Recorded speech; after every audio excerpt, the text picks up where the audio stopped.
Hi there. So earlier today, I finished grading exam one, and by now, maybe you've seen your grade.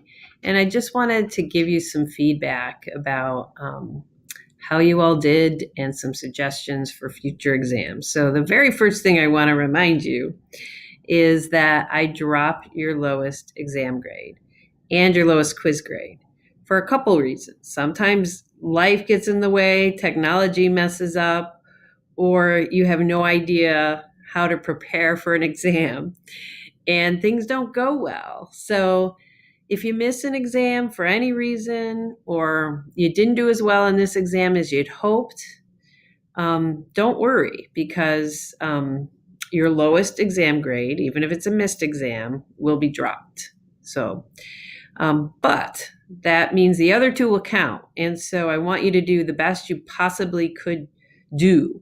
And so I want you to know how to prepare for these exams. So I gave you some instructions, but I just want to re-emphasize my instructions now that you have your feedback on your exam. So you really do need to study for exams. Even though they're open book, you don't have enough time to look up every answer. And it's not like that either. I'm really, when you look at the questions I asked, I'm often looking for you to use multiple sources and not quote too much. I want to hear your understanding.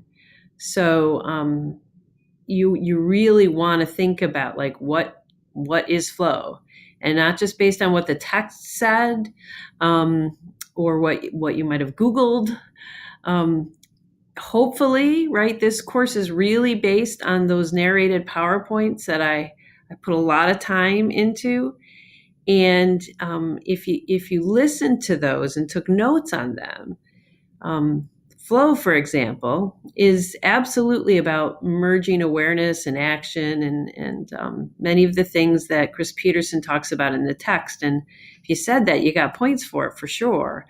But it's also about that table I discussed in the PowerPoint, right? It's about finding challenge in what you're doing at a point where your skills meet the challenge. And it's just such a key because I know from reading, your discussions on flow, so many of you long to be in flow more.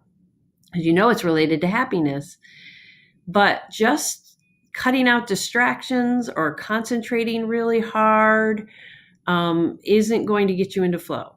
You really do have to challenge yourself and not overwhelm yourself. And sometimes it's a very moment to moment kind of thing to get into flow and sort of assessing where you are. And that will help you. So beyond the exam, I really want you to be able to integrate this information into your life well, just like with the happiness question, the complicated relationship with income and wealth. I want you to be able to speak about this with your friends and family, and with depth. And so I really did want more than just a list. I wanted to see some the language that we're using in positive psychology, and for you to give thorough answers. So for every answer that didn't get full points, I usually gave some feedback about what I was looking for.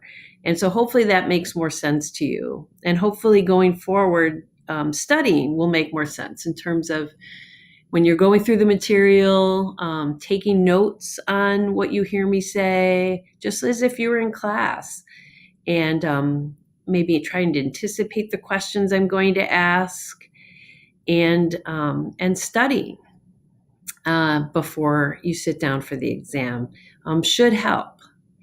And so if you have any other questions, certainly reach out to me. But those were the sort of the themes I saw in the responses I was grading. And I think that's about all. So enjoy the rest of your weekend. Bye.